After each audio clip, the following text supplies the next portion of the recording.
Gente, muito prazer, né? Meu nome é Joana Páscoa. Eu sou bibliotecária aqui da UFC, me formei em 2005, tenho mestrado em Ciência da Informação também aqui na UFC. Antes eu atuei no DOC, que é lá no acervo audiovisual lá do Dragão do Mar, Centro Dragão do Mar de Arte e Cultura, onde eu aprendi muita coisa lá. E já atuo no CIB, né, que é o Sistema de Biblioteca da UFC aqui desde 2008.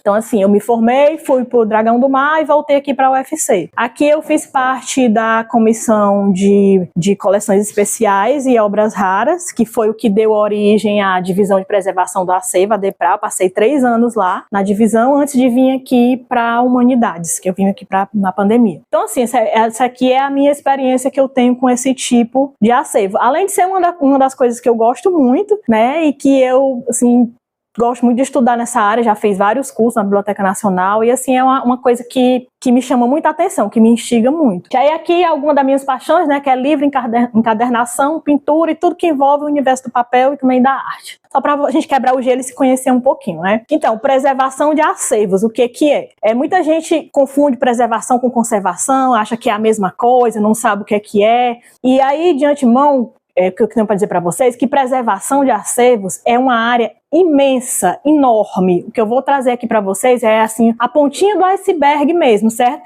Eu dei uma analisada aqui no acervo, né? Conversei com o Edvando, já conhecia, mas conversei com o Edvando, então vou trazer coisas assim bem pontuais que possam interessar realmente a vocês e para esse acervo, certo? Mas é uma área assim enorme que engloba muitas outras sub-áreas. E aí eu trouxe uma definição, que é uma definição pequena, mas eu acho que é a melhor, que é a da Norma Casares, que diz que a preservação consiste num conjunto de políticas, de estratégias e de ações destinadas a garantir 2 coisas, tanto a integridade física como o acesso contínuo aos documentos ao longo do tempo.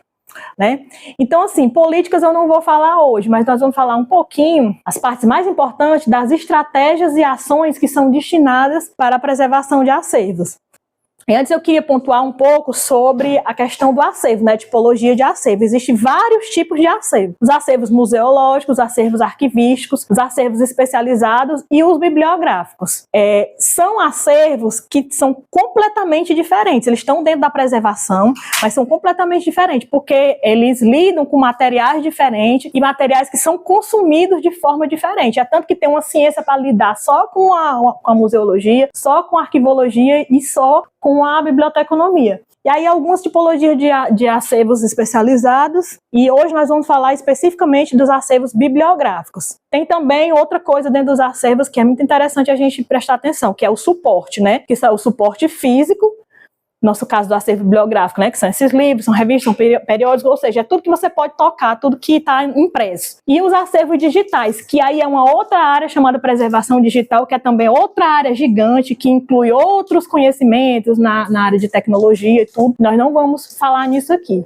Também outra coisa, antes de entrar no assunto propriamente dito, que a gente tem que conhecer sobre acervos bibliográficos é a classificação dos acervos. Quando eu falo classificação, não estou falando da classificação de Dewey, né, que é essa classificaçãozinha que fica aqui, mas é a classificação da tipologia dentro dos acervos bibliográficos. quanto à sua guarda e à sua utilização, que são os acervos de obras correntes. O que é que são obras correntes? As obras que são muito manuseadas, as obras que são emprestadas, as obras que ficam no acervo geral, ou seja, que as obras que circulam, né?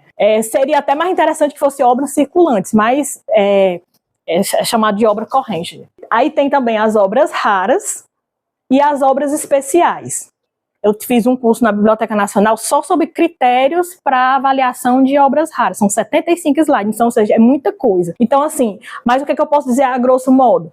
São obras, quais são esses critérios, né? Os principais, a questão do tempo. No mundo, internacionalmente, se tem um consenso que obra rara, se for de 1500 para trás, né, até 1500, já são consideradas, pela idade, já são consideradas obras raras. O Brasil, como foi descoberto, entre aspas, invadido em 1500, então se considera a partir ali de 1800, ali, século XIX, a gente já considera obra rara. Dentro do nosso país, também exemplares únicos, exemplares de poucas tiragens, exemplares de pessoas muito famosas, que são poucos exemplares, manuscritos, livros que são raros por a questão da encadernação, porque tem livros que são verdadeiras obras de arte, né? Tem livros que são impressos em folha de ouro, tem livros que têm pedras preciosas, tem livro que tem couro de algum animal que já entrou em extinção, ou seja, são vários critérios que determinam uma obra rara. Eu creio que aqui nesse acervo, em especial, não existe a obra rara. Creio, porém posso estar enganado, né? Porque o povo pensa que a obra rara é só aquela obra que está caindo nos pedaços. Mas não, tem alguns critérios que algumas obras novas são obras raras. Livros que foram proibidos, que foram considerados literatura espúria, né?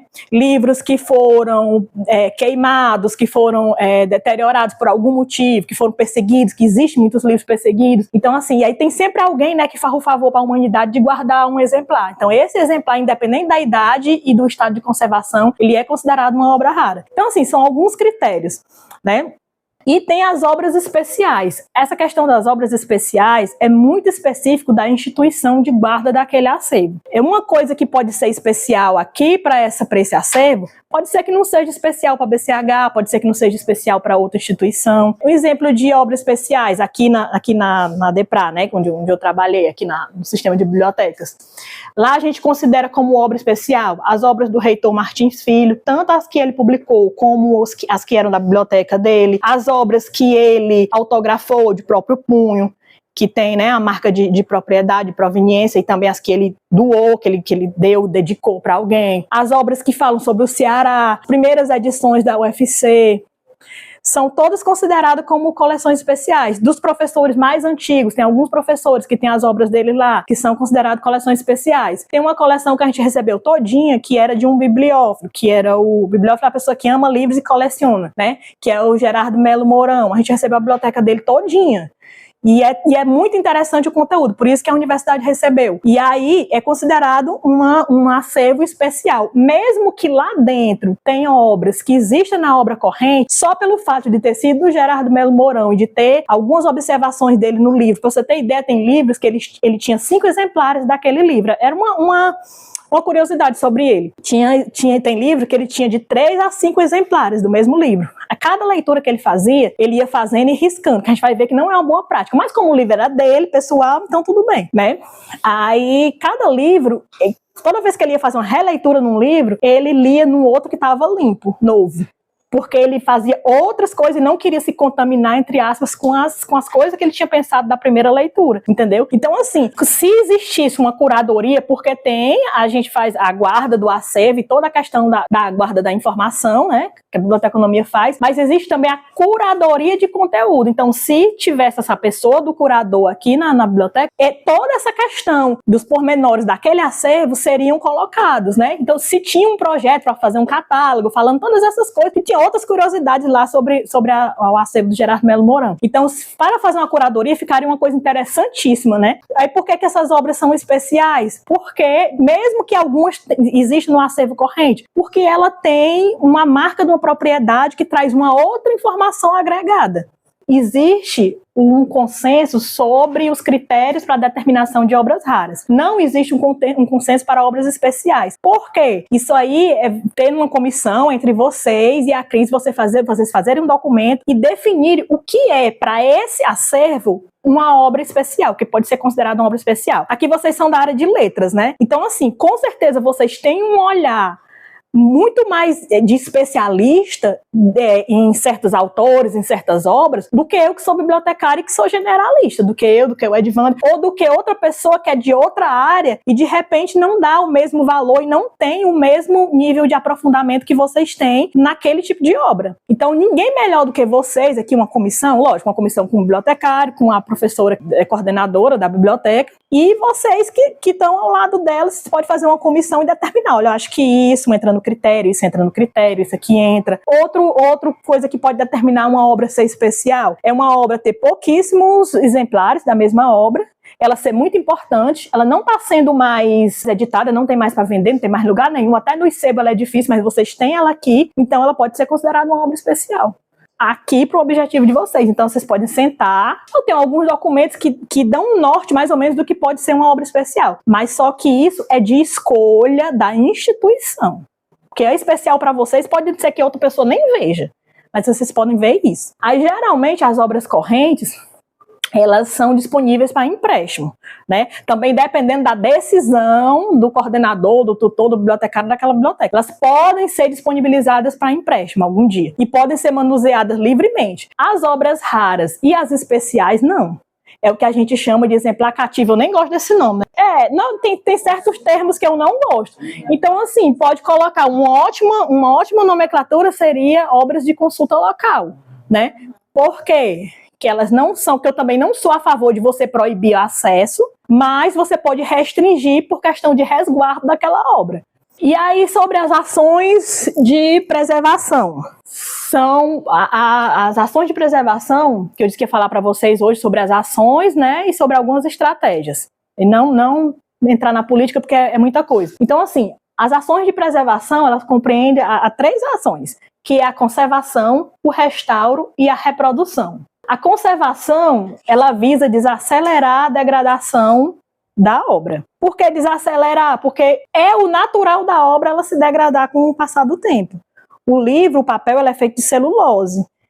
Celulose é um material orgânico. O material orgânico, naturalmente, a natureza dele leva a quê? Ele se decompor, né? Aí por isso que a gente tem que ter uma série de ação para desacelerar essa degradação, para o livro durar anos, séculos e ficar aí para a posteridade, né? Hoje em dia a gente vê só isso aqui, mas quem sabe se isso aqui não vai crescer e qual o potencial que tem aqui dentro, que tem nesse acervo, né? Então a gente tem que pensar sempre nas gerações futuras, na gente e nas gerações futuras, né? E aí, gente, a restauração. A restauração, o objetivo é recuperar danos já existentes.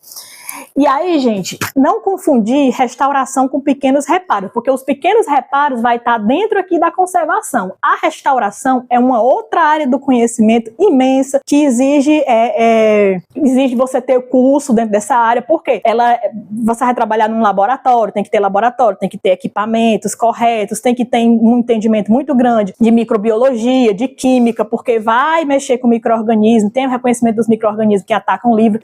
Aí esse pessoal aqui da restauração, eles são treinados para conhecer cada um deles e saber como combater cada um deles. Então, assim, são as únicas pessoas que são autorizadas e que têm a técnica e que têm os materiais e todo o equipamento, enfim, toda a infraestrutura para fazer a intervenção no livro com meios molhados. Ou seja, que a gente chama de banho. Mas são banhos químicos, certo? A gente só pode fazer, ou só deve, pelo menos, reparações secas, pequenos reparos secos. Você diz, que ensinou a gente a restaurar. Não é restaurar, pelo amor de Deus, é dentro da conservação ter os pequenos reparos. Restauração é outra coisa, que requer um outro tipo de conhecimento e muita coisa. E a reprodução, que tem o objetivo de criar cópias de segurança. Essa pessoa, a reprodução deve ser uma coisa mais simples, né? Criar cópia, mas não é bem assim. Existe uma outra área também, chamada reprografia, que tem um monte de coisinha dentro, que você faz um curso e que tem um monte de material que você pode usar. E vamos lá, vamos para a conservação, né? Que é a primeira das ações dentro da preservação.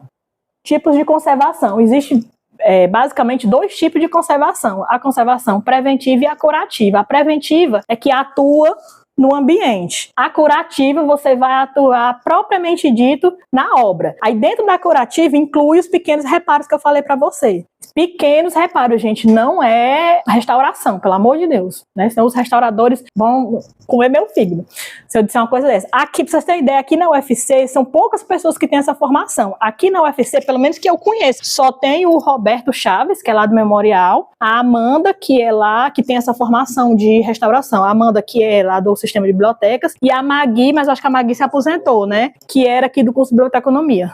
Aí, então, tinha 3, agora só tem 2 restauradores, que são restauradores mesmo. Então, dentro da conservação preventiva, os principais agentes de deterioração. Aí vamos lá, vamos apanhar aqui um pouquinho, fica com raiva de mim não, certo? Agentes ambientais, temperatura. A temperatura ideal de um acervo, gente, gira em torno dos 20 a 22 graus. O certo é nunca desligar o ar-condicionado. Então, assim, as pessoas têm mania de entrar na sala, tá muito quente, bota o ar-condicionado lá nas alturas, tá muito frio, baixa o ar-condicionado de novo. Aí entra e sai 10 vezes da sala, liga e desliga o ar-condicionado. Isso faz muito mal, certo, gente? Essa variação de temperatura faz muito, muito, muito mal. Por mais que você não veja, eu vou passar 4 anos, 5 anos aqui no doutorado, no mestrado, numa graduação, e eu não estou vendo muita diferença, certo? Mas no longo prazo, por quê? Porque uma obra institucional, ela é pensada para o longo prazo, a preservação ela é pensada para o longo prazo. Né? Ela é pensada para 50 anos, 100 anos, 200 anos. Se não for possível deixar ele ligado entre o 20 e o 22 de uma forma contínua, pelo menos que vocês não fiquem baixando e levantando e baixando, levantando e baixando, levantando e baixando. Ou então, se vocês entram e saem daqui em horas diferentes, vocês podem o quê? O primeiro que entrou de manhã deixa ligado. O último que vai sair à noite, ou então que vai sair, vamos supor, 5 horas da tarde encerra aqui as atividades aqui. Então só é ligado e desligado uma vez por dia. Já melhora. Né? É o ideal? Não, mas é melhor do que ficar ligando e desligando, ligando e desligando, ligando e desligando.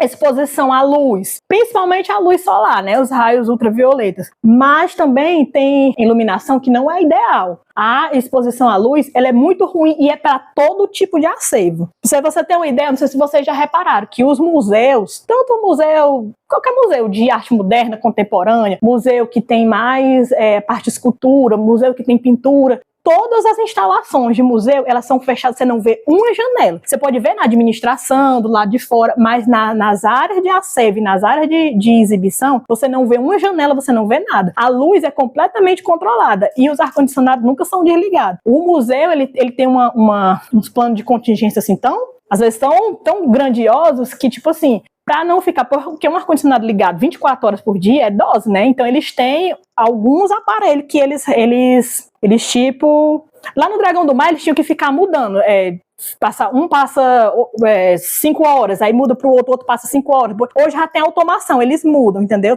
Ao invés de ter um ar-condicionado só, uma central só, tem vários aparelhos. Aí para não sobrecarregar um só aparelho, ou então se um der problema e aí não vier ajeitar logo, aí eles mudam. O plano de contingência dele é os aparelhos ficarem mudando. Mas sempre a refrigeração se manter no mesmo, porque tem que manter as obras, né? E luz, tem uma luz especial também, né? Uma luz especial que ela não tem radiação. A radiação dela é muito pouca, né? Porque não tem luz que não tenha... não tem luz que seja 100% benéfica para nenhum tipo de acervo, mas tem umas que são melhores. Aí, biblioteca, por que a biblioteca tem janela? Tá errada que tem janela? Não tá. A biblioteca já é diferente, porque a biblioteca ela precisa de ventilação. Pelo menos, o ideal seria de 15 dias, mas pelo menos uma vez no mês, abrir as janelas e deixar de meia hora a 1 hora, porque tem que a circulação de ar. Por quê? Porque a biblioteca é diferente das outras áreas de acervo. E são acervos muito manipulados, é acervo que entra e sai gente o tempo todo. Então tem que fazer a troca desse ar que fica aqui, porque senão o nível de contaminação é muito grande, tanto para as obras como para o próprio do pulmão da gente, né? Quem tem rinite que lute. Então tem que haver essa questão da ventilação. Vocês podem fazer aí dentro aí dos planos de vocês, das políticas internas de vocês, das diretrizes, vocês podem fazer aí, dar um nome legal e a galera... Lembrando que o ventilador, viu, gente, as janelas têm que estar limpas, porque se você for assanhar poeira, aí você faz no bom cearês, vai fazer um giro e faz um giral, né? Umidade é outro veneno, né? A umidade relativa do ar tem que estar mais ou menos entre 45% e 55%. Geralmente os restauradores, eles têm um aparelho que mede a umidade relativa do ar. Pra gente é muito difícil, né? Tanto os aparelhos que medem a acidez, como umidade relativa. Mas o que é que a gente pode fazer com relação a isso? Se prevenir quanto aos incidentes com água. Tipo, se você sabe que passa um banheiro aqui, ou que passa uma tubulação de água aqui, você já não bota a estante embaixo. Ou então você já pede uma manutenção preventiva. Porque na preservação a palavra-chave é prevenir, certo? Então você já toma cuidado. Essas paredes têm infiltração, essas paredes têm algum cano que seja vulnerável, porque o cano, às vezes, as tubulações antigas tinha muita tubulação de ferro. Então ela vai enferrujando, mesmo dentro da parede, mesmo dentro da alvenaria, ela vai enferrujando, aí vai tendo pequenos pingos. Aí nisso vai pegando na parede. Quando pega na parede, tanto ela umidifica o ambiente todinho, como se a estante estiver grudada na parede, já era. É tanto que uma boa prática dentro de qualquer biblioteca, nunca ter estante grudada em parede nenhuma. Não tá dentro do plano de contingência de acervos. Ó. Aí eu não sei se essa parede ela tem algum risco, se passa algum cano, alguma coisa. Mas na dúvida, nunca encostar acervo em parede. Se no dia do ventilador estiver chovendo, bota o ventilador aí para outro dia. Questão de qualquer tipo de acidente com água. Por exemplo, a biblioteca não é lugar de comer nem de beber água. Por vários motivos, né? Porque um incidente ele pode acontecer. A gente pode levantar de uma vez e derrubar, pode esquecer e tudo mais. Pode acontecer qualquer incidente. Então, é aquela palavra. Melhor prevenir do que remediar. E em caso de acervo, remediar acervo é difícil. É caro, né? Então, assim, é melhor a gente prevenir. Outros agentes de degradação são agentes humanos, os famosos maus hábitos, né? O manuseio incorreto. O que seria manuseio? Tem vários tipos de exemplo de manuseio incorreto. Deixa eu pegar aqui. Pegar aqui meus sofredores aqui para vocês. São meus sofridos. Por exemplo de manuseio incorreto. Os livros estão aqui em pé, você vai pegar, você puxar aqui pela lombada. Vocês já viram um monte de livro com isso aqui retirado, descascado? É justamente por essa mania de fazer isso, ó. Puxar os livros por aqui. Mas como é que puxa? Eles estão apertados. Primeira coisa que é para fazer não é apertar livro, porque tem que circular ar. Eles precisam de circulação, é diferente de um museu. Eles precisam de circulação de ar. Aí o que você vai fazer? Se tiver apertado, bota o dedinho assim, empurra aqui atrás, ó, e pega aqui no meio.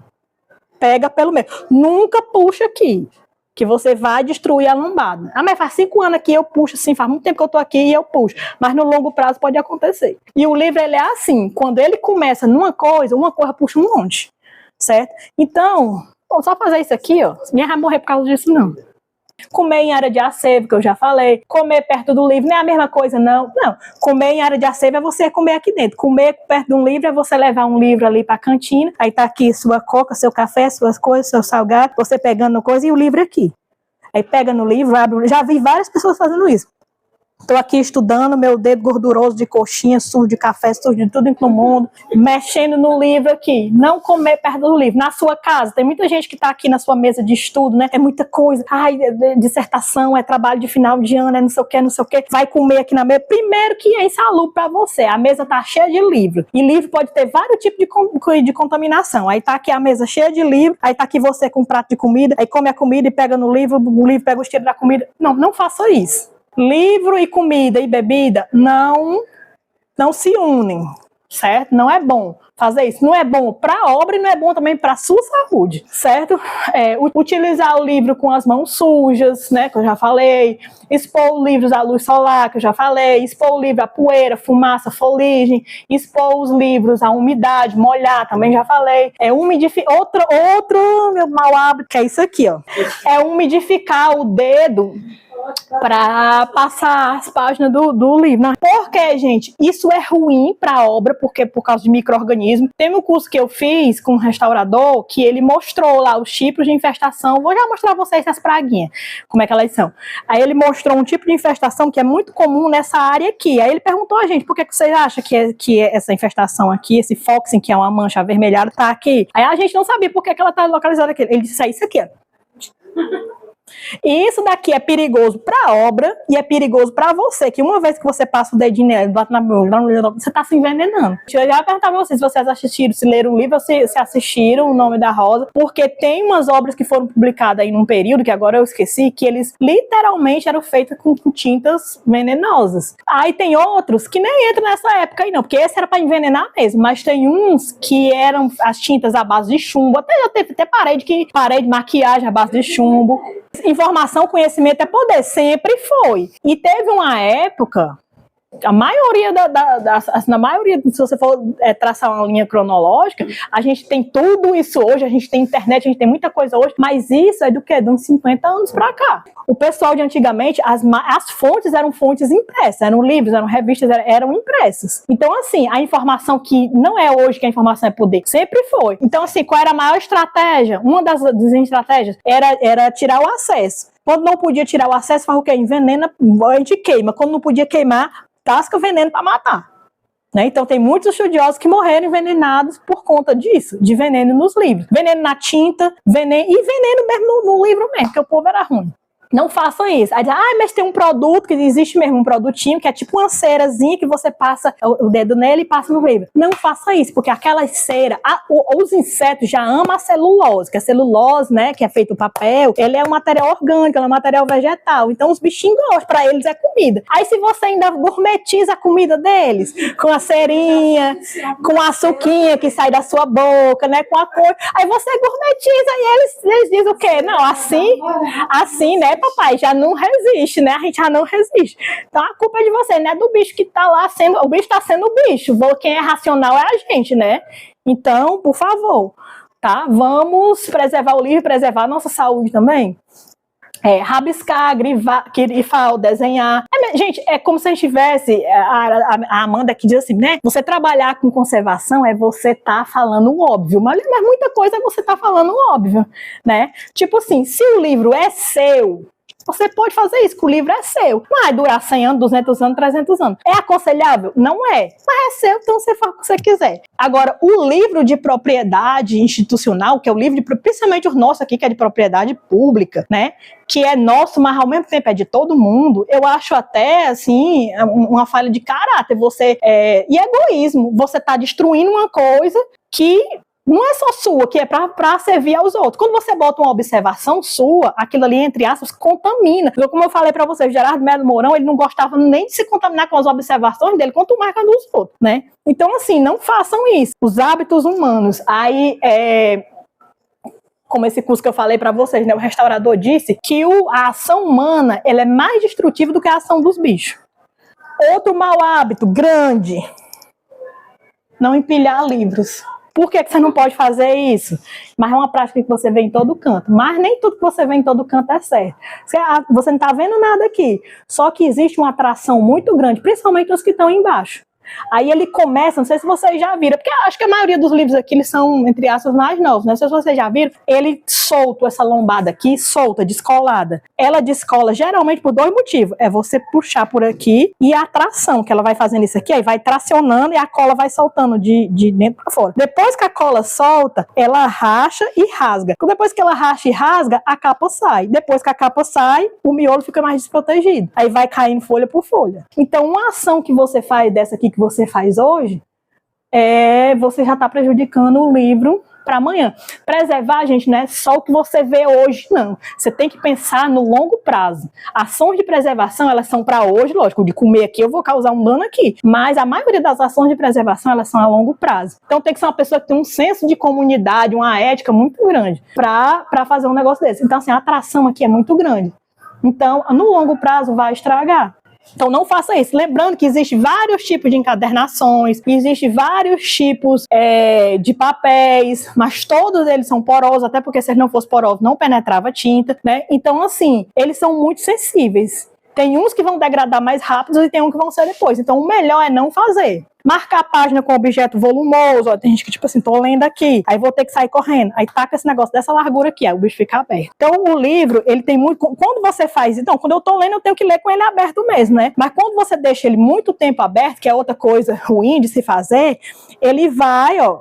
vai degradando isso aqui. Quando ele é costurado, ele vai puxando. A linha não é eterna, não, é uma linha forte, mas ela não é eterna. Algumas não são. Nos livros mais antigos, ela vai se degradando. Porque até a gente se degrada, imagina os materiais, né? Imagina as linhas, os papéis, as coisas. Então, ter esse cuidado de não estar abrindo demais o livro, deixar muito tempo aberto, de não colocar objeto volumoso dentro. Tem gente que marca os livros e taca um dentro do outro. Certo? Mas é meu jeito de estudar. Sim, mas você está degradando uma coisa que não era para ser. Faça o seguinte, não tem um marcadorzinho, né? Bote um marcador em um, bote um marcador em outro, bota ali na filinha. Ah, mas não tem um marcador. Pega um pedaço de papel que não seja ácido e usa, corta os quadradinhos e coloca ali. Para todas essas ações de maus hábitos, existem soluções simples. Tem coisa que é simplesmente você não fazer e tem coisa que você faça, mas faça de forma adequada.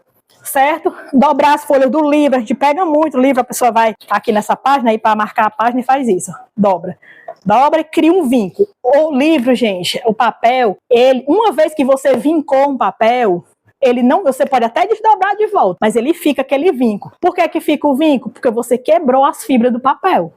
Né? No curso ele mostra bem direitinho as fibras de papel e tem umas que são até mais sensíveis do que a outra. Quando você faz esse vinco, que ele quebra as fibras, ali para ele criar um rasgo, é daqui para ali, um manuseio assim mais brusco, mais violento, ou então no caso de obras correntes que são muito manuseadas, quando dá fé as folhas caem. Vai nesse livro tá com as folhas caindo, por quê? Não foi de repente não, ali é resultado de maus hábitos de muito tempo. Então melhor não fazer. A orelha é uma polêmica, porque tipo assim, se você tá nas folhas iniciais, você pode usar a orelha. Quando você vai usar a orelha numa outra página, ela fica desse jeito assim. O ideal é ou uma fitinha de seda, ou então um marcador com um papel que não tenha ácido. Grave isso na cabeça de vocês. Papéis não ácidos. Papéis alcalinos.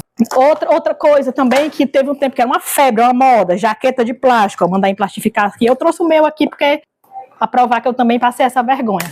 E aqui essa jaqueta esse aqui ainda tá até mais ou menos. Se vocês repararam, ele tá até, ele sai tirando a tinta. Teve uns livros lá em casa que eu perdi as capas, porque ele ressecou e puxou a tinta todinha. Teve outra que pra tirar, a capa saiu junta. Então esse aqui, na hora que você faz, é a coisa mais linda do mundo. Mas depois fica horroroso. Se você tem no seu livro, tire. Se você quiser que eles durem mais um pouquinho. E jamais acho que você tá fazendo um bem à biblioteca, você fazendo uma desgraça dessa com um livro, certo? A melhor jaqueta que é pra usar, bem mais barata, é essa daqui, ó, que é feita com a cartolina com papel não alcalino.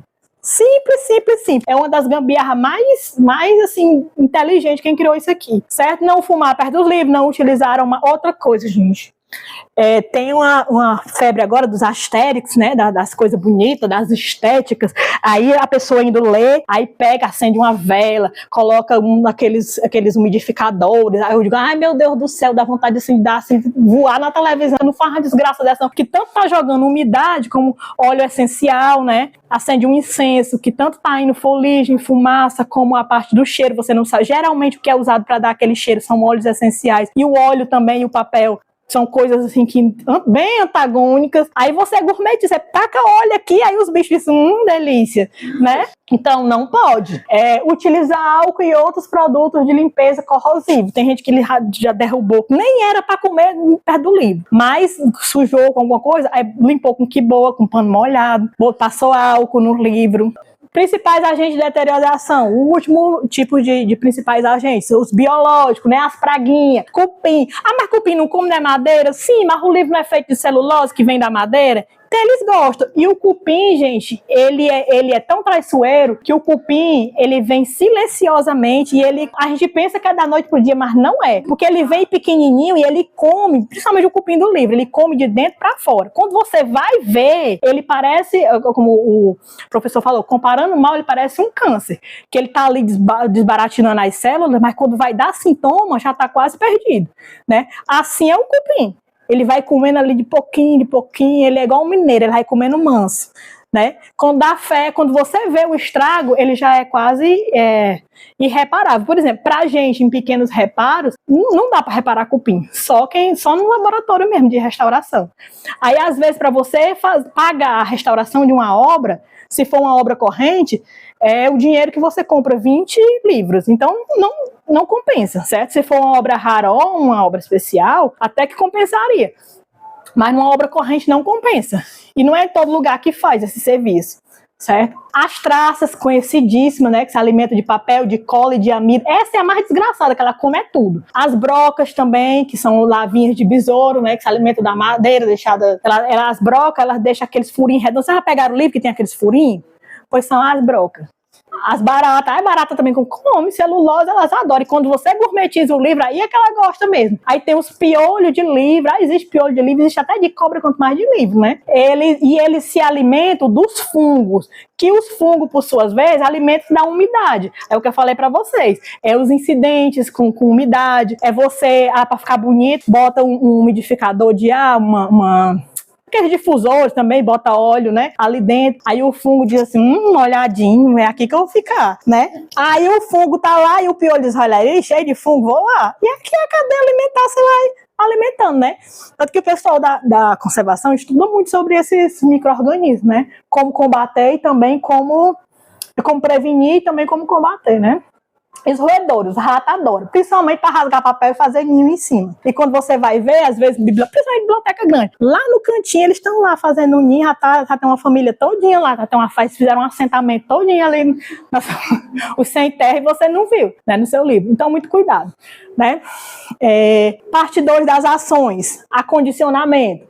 Como eu indicei ali para vocês, um ambiente que possa ser arejado, aí vocês podem fazer o ventiladeio, o areja day, pelo menos uma vez, né, por mês. As estantes adequadas, mas o que são estantes adequadas? Ou estante de madeira com tratamento para cupim, ou então estantes de aço com tratamento contra ferrugem. Aí eu só tenho estante velha e enferrujada, então vamos ter calma. Você pode mandar restaurar as estantes? Não, também não posso. Então o que a gente pode fazer? É colocar uma proteção com... Vocês vão ver que a cartolina, o papel cartão é porque ele é muito caro, mas a cartolina livre de ácido, que antigamente só comprava em casa de restaurador, mas hoje em dia você compra também em papelaria que vende material de arte, e até eu já vi até na Calunga, pra você ter uma ideia. As coisas melhorando, pode comprar pela internet, aí você vai fazendo um forrinho, ó, uma caminha, aqui na lateral também, para os livros não terem contato com a pintura. Essas estantes aqui da Bicateca, que eu conheço essa marca aqui, ela faz estante especialmente para a biblioteca, eu sei que essa pintura dela aqui em epóxi, ela já tem um tratamento muito forte anti-ferrugem. Essas estantes, que são as estantes mais antigas e que são as estantes comerciais, é 100% confiável? Não, principalmente se ela tiver contato com a umidade que o aço, nem o aço, nem o ferro, nenhum tipo de material metálico. Eles também não gostam de água nem de umidade, não. Eles se degradam, né? E quando ele se não se degrada só, não. Ele passa a degradação para quem estiver aqui perto dele. Então, o ideal é você forrar com uma caminha de papel não ácido, certo? A forma de acondicionar, sempre em pé. Não apertar muito eles, porque eles precisam de circulação, né? Não bota, tem gente que, mesmo tendo espaço, ele faz isso aqui. Ou então porque tem muito livro e pouco espaço, quer socar tudinho, ou você tá fazendo uma coisa porque mesmo eles estando em pé, eles estão sendo tracionados um contra o outro. Aí na hora de tirar, às vezes nem você empurrando aqui atrás, ele vai raspar no outro. Essa tração ela é ruim, certo? Então, procura não apertar muito.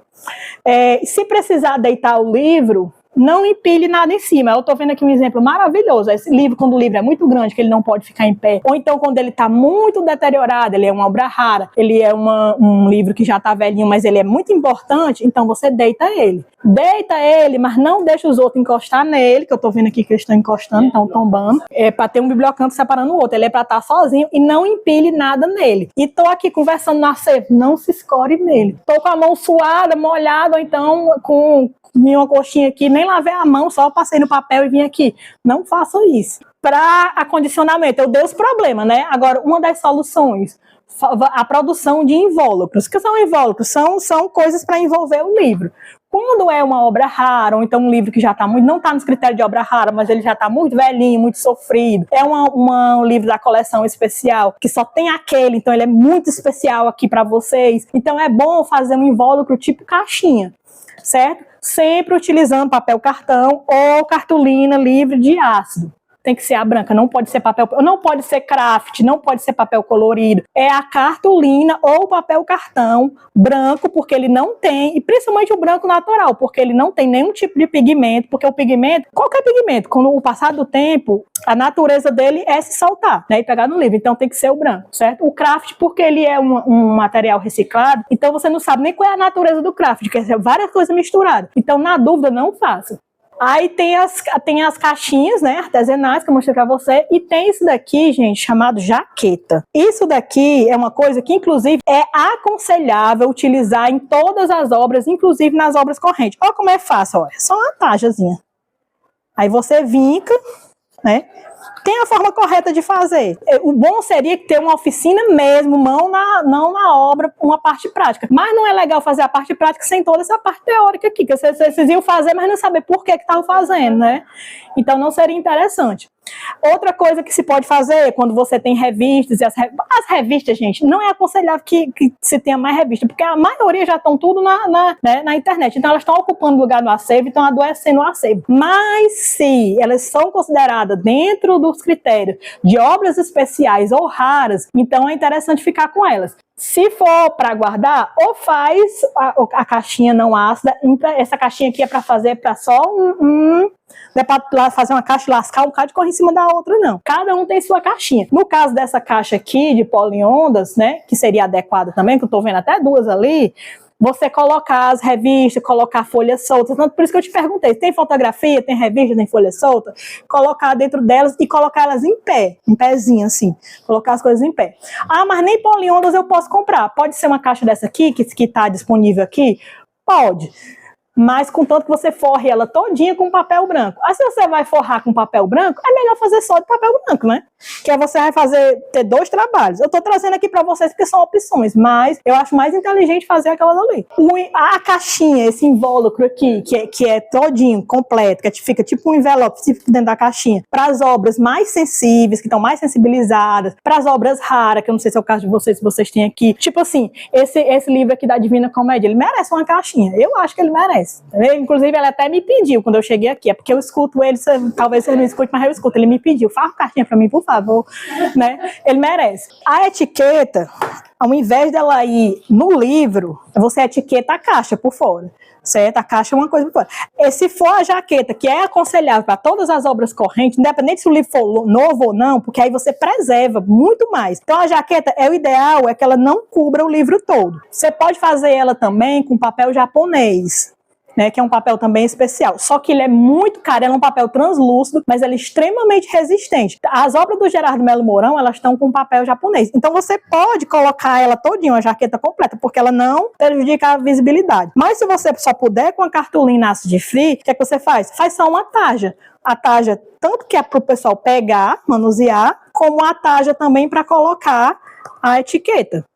Não pode utilizar etiqueta adesiva, não pode utilizar fita adesiva, durex, não pode utilizar caneta e não pode utilizar carimbo. Aí lascou, porque porque todas as bibliotecas, e agora? Então, assim, mas tem dicas. Você fala, por que a gente vai fazer? Acabou-se um... Não, gente, tem alternativa. Tem alternativa mais caras, que eu não vou trazer aqui, mas tem alternativas que são perfeitamente viáveis. Ou seja, na hora de etiquetar, etiqueta por cima do invólucro, seja uma caixa, ou então seja uma tarja, etiqueta aqui. Aí você pensa, não, mas a pessoa só tira o invólucro e o livro fica sem identificação, porque também não pode riscar, não pode carimbar, não pode nada.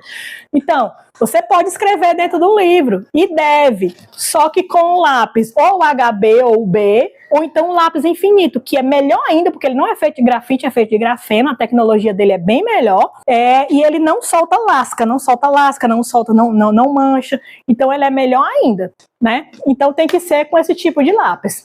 Uma alternativa para essa porcaria de carimbo, né? O lápis é porque quando você cataloga um livro, né, e indexa, você tem que colocar aqui, porque se perder a etiqueta ou a capa por algum motivo, é uma informação de segurança. Aí você não sabe, principalmente quando tem mais de um exemplar. Então, gente, aí tem a alternativa para esses carimbos vai feio.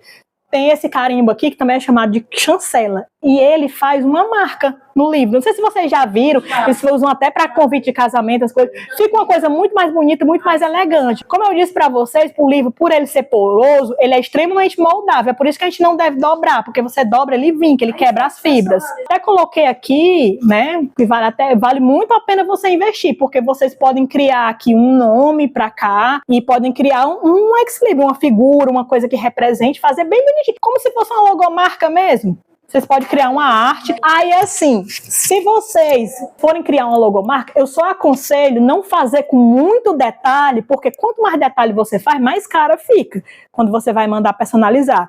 Então, uma alternativa ao carimbo é isso daí. Outra alternativa, gente, além da cancela, é vocês criarem um ex-libris, que o da chancela também é um ex-libris. O que é um ex-libris, né? A palavra em latim que é os livros de... É uma marca de propriedade que você coloca nos seus livros, nas suas coisas. Você cria. Então, antigamente, que as pessoas que... Quando o livro estava no seu auge, as pessoas criavam sua marca de propriedade. Às vezes era o brasão da família, ou era o brasão daquela biblioteca. Hoje em dia se usa muito como logomarca, né? Você cria ali a sua marca, o seu ex-libris. Até uma assinatura que eu boto no livro meu é um ex-libris, que eu tô demarcando a propriedade. Esse livro é meu, pertence a Joana, tal.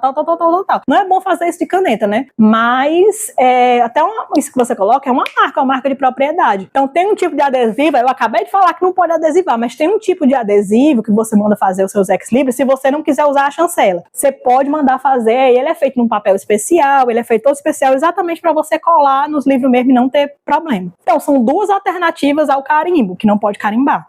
Higienização é outra das ações dentro da prevenção, da conservação preventiva, que é muito, muito importante, que o pessoal comete muito erro. Primeiramente, se você vai mexer com limpeza de acervo, sempre usar a EPI. Luvas, aí tem essas luvas aqui mais caras, mas você pode usar também a luva de látex, ou então aquelas luvas de lavar louça. Máscara, o ideal seria N95 ou N99. Como aqui não é muito velho, você pode usar aquelas máscaras da creme mesmo, que a gente usava na pandemia, usa duas, que é melhor, é mais seguro. Sempre bata o jaleco para não pegar na sua roupa, né, para você não levar contaminação para casa. E o óculos de proteção, eu tinha até trazido um para mostrar para vocês. Tem os óculos mais bem estruturado, mas esse aqui que é bem baratinho, ele também é ótimo, inclusive é o que a gente usa no inventário, ó, que ele tem uma ampla proteção, ele é um pouco côncavozinho assim, porque ele prende bem aqui, ó, e prende bem nas laterais, então isso evita de entrar, porque quando você vai fazer a higienização, gente, quando você mexe com poeira, o que é que acontece? Quando você mexe com sujeira, você mexe com as partículas e aquilo sobe. Aí vai para onde? Vai para o seu nariz, vai para sua boca, vai para o seu olho. E isso pode ter sérias consequências, né? Inclusive no livro da casa de vocês, dependendo da forma como vocês fazem a conservação. Então, sempre prestar atenção nisso daí.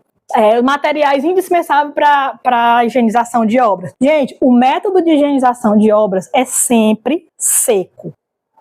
Tem que ser, sempre não, mas preferencialmente método seco, certo? Quem usa método molhado, como eu disse, são os restauradores. A gente tem que usar método seco. Nas obras, são métodos secos. Aí existem os panos, né, que tem que ser de algodão, microfibra. Nas casas de restauradores, tem os panos especiais. A gente pode usar. Se for de algodão, microfibra, você pode usar. Escovas especiais, tem essas trinchas especiais, as escovas a gente compra também. Ah, mas não posso comprar porque são muito caras. Realmente são materiais muito caros. Mas lá nas casas de construção tem essas aqui que são bem baratinhas e serve também. É a mesma coisa? Não, mas é quase. Então, tô dando alternativas viáveis aqui para vocês, certo? Só tem que ter cuidado. Se as obras forem mais novas, podem ser um pouquinho mais duras. Se forem as obras mais antigas, a trincha tem que ser extremamente macia. Ela vai funcionar como uma vassourinha, né? A borracha que se usa para apagar marcas, que tem gente que faz isso, né? Às vezes você recebe por doação, ou então às vezes alguém aqui desavisado riscou algum livro. Quando você vai fazer a higienização dos livros, você vai apagar. Mas nunca com aquelas borrachas brancas que se desmancham em cima. Preferia as borrachas plásticas. Eu trouxe até aqui uma das mais acessíveis que tem, inclusive na Calunga tem, essa da Steyler, né? Ou então a Smoke Sponge, que você também pode comprar pela internet, e nas casas de restauradores também. A higienização também, a limpeza das obras. O ideal é que seja nesse aspirador, que é chamado aspirador de museu, mas ele tem um nome, não, é porque eu chamo de aspirador de museu. Nunca vai usar aspirador para limpar acervo, qualquer que seja o acervo, mas principalmente bibliográfico, né? Nunca usar o aspirador de casa. Nunca, porque a força dele é muito grande. E outra coisa, as cabeças dele entram em contato com outro tipo de sujidade. Então, o ideal, ou é o aspirador ideal, que custa mais de 5 mil reais, e ele tem os filtros, EPA e tudo, é o ideal. Ou então, a gente usa esse aspirador aqui da Shopee. O meu foi 70 reais. Maravilhoso, viu? Maravilhoso. Ele já vem com um filtrozinho aqui dentro. Ah, mas ele só vem com um filtro. Aí a minha filha tira, lava, né? Com água e álcool. Pode usar sabão? Pode, um sabãozinho neutro, né? É que, afinal de contas, é só um filtro. Aí você limpa e aí lavou, tá novo, né? Lógico que com o tempo ele vai se degradar. Mas como é bem baratinho, você vai lá na Shopee e pá, compra outro, né? Aí tem esse biquinho aqui e tem também o bico escova. Né? Então ele é ótimo, é uma alternativa maravilhosa. Ó, de 5 mil para 70 reais, gente, eu melhorei bastante a vida de vocês, não foi? Por último, e não menos importante, é o local da higienização. Eu não posso nunca limpar um acervo aqui na estante. Você se lembra do espanador? Você vai passar espanador, então passar uma escova, uma trincha aqui. Não adianta que você tá só movendo a sujeira de um lugar para o outro. Então você tem que... O ideal é que a limpeza seja feita num local exclusivo para isso. Ah, não temos. Então não pode ser num localzinho aqui fora, numa outra sala. Quando aumentar isso aqui, não pode ter um localzinho para fazer essas coisas. Então a gente faz o quê? Tem essa mesa aqui, que é bem baratinha, eu tava pesquisando, a mais barata, que essa aqui é mais simples, porque essa daqui é a Megazord, a ideal, né? A mais barata que essa aqui é 17.800, mas tem uma aqui linda, chamada Gambiarra.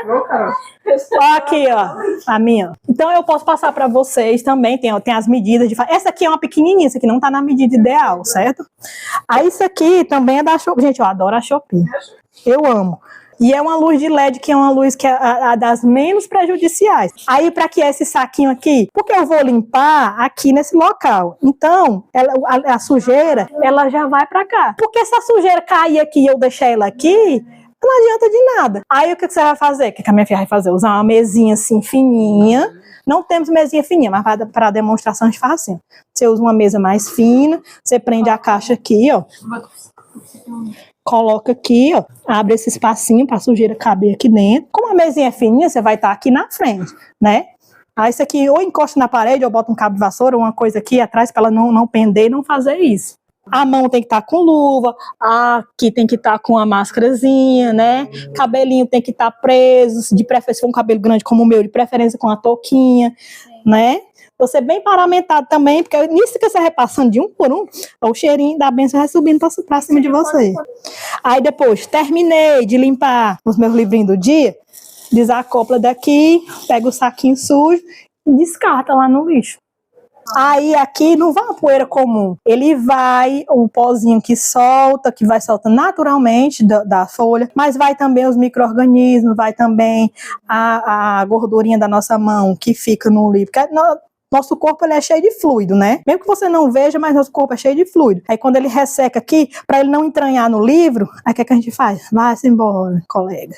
Isso, os bichinhos estão comendo aqui, vá-se embora também. É isso. Aí você garante aí uns 100 anos só com isso daqui. Só com essa medidazinha aqui. A limpeza do pincel pode ser com... Aí você tem que limpar tudo, né? Limpar a luzinha, limpar o pincel um paninho úmido, limpar úmido, levemente úmido com álcool. Por quê? Porque o álcool ele é volátil, né? No caso aqui da caixinha, eu tô falando da luz, né? No caso aqui da caixinha, só o próprio pincel mesmo, ele limpa a caixinha. E a limpeza do pincel? Água e sabão neutro e bota para secar, mas é para secar com força mesmo, viu? Porque se você vier com ele úmido e umidificar o livro todinho, aí é pior. Precisa limpar o pincel toda vez que usar. Se você tá num mutirão de limpeza, não precisa limpar todo dia, pelo menos uma vez por semana. Chegou na sexta-feira, banha os bichinhos tudinho, limpa tudo, limpa a caixinha, limpa coisa, segunda-feira tá tudo limpo. Agora a limpeza com aspirador, gente, ela não é indicada para obras muito sensíveis, muito fragilizadas, certo? Porque, querendo ou não, esse aspirador, tanto do museu como esse daí, ele é mais brando, porém, ele também é um pouquinho agressivo. O aspirador, ele é ideal mesmo para passar mais aqui por fora. Ou então para fazer uma limpeza, por exemplo, você faz uma limpeza uma vez por ano com o aspirador, então viu que as estantes estão sujas, vai ter livro que está mais degradado, que vai soltar um pozinho. Aí você pensa, é sujeira, às vezes não é sujeira do ambiente, é pozinho que o livro está soltando mesmo. Porque esse meu aqui que eu trouxe para mostrar para vocês, ele já está adoecido. E eu não tenho dinheiro para banhar o bichinho. Então eu tenho que ficar, ó, limpando ele todinho. Até porque existe o risco de contaminação cruzada, viu? Eu tenho um livrinho contaminado que ele tá no meio dos outros, ele vai passar. Assim como se eu tivesse gripada falando aqui para vocês pegavam de mim. Enfim, é a mesma coisa, certo? Só para fechar, gente, a higienização do ambiente, que é uma coisa que o povo também erra muito. E é uma coisa também bem complicada, porque geralmente a limpeza que se faz no prédio todo é a que faz aqui. Só que, como eu falei para vocês, a limpeza das obras, tanto a limpeza das obras como do ambiente, tem que ser, é ideal que seja com método seco. Vassoura, né? Não, vassoura jamais. Por quê? Porque ela assanha a sujeira e sobe o pó, então é pior. O que é que você usa para limpar o chão de um acervo? Um pano levemente úmido, um pano de algodão. Então você vai umedecer ele e vai mergulhar ali no baldinho e vai torcer. O que é que tem no baldinho? Só água e álcool. Por quê? Porque o álcool é volátil, ele não vai deixar a umidade ficar por muito tempo ali no chão. Por que é que tem que ser o pano? Para não assanhar a sujeira, porque o pano pega a sujeira para ele e sai lá no balde quando você precisar. Ah, mas não tem muita sujeira. Tem, gente, a gente traz nos pés, né? Tem que cai dos próprios livros, para eles não ficarem circulando a sujeira ali todinha, né? Quando tem o ventilador, né? O arejador, entra o arejamento, mas entra partícula lá de fora. Então precisa também limpar esse chão, limpar isso aí tudinho, o quê? Apenas levemente umedecido com água e álcool, certo? Gente, eu agradeço pelo convite, né? Tá aqui com vocês, conhecê-los. Então, gente, foi um prazer, viu? Até a próxima.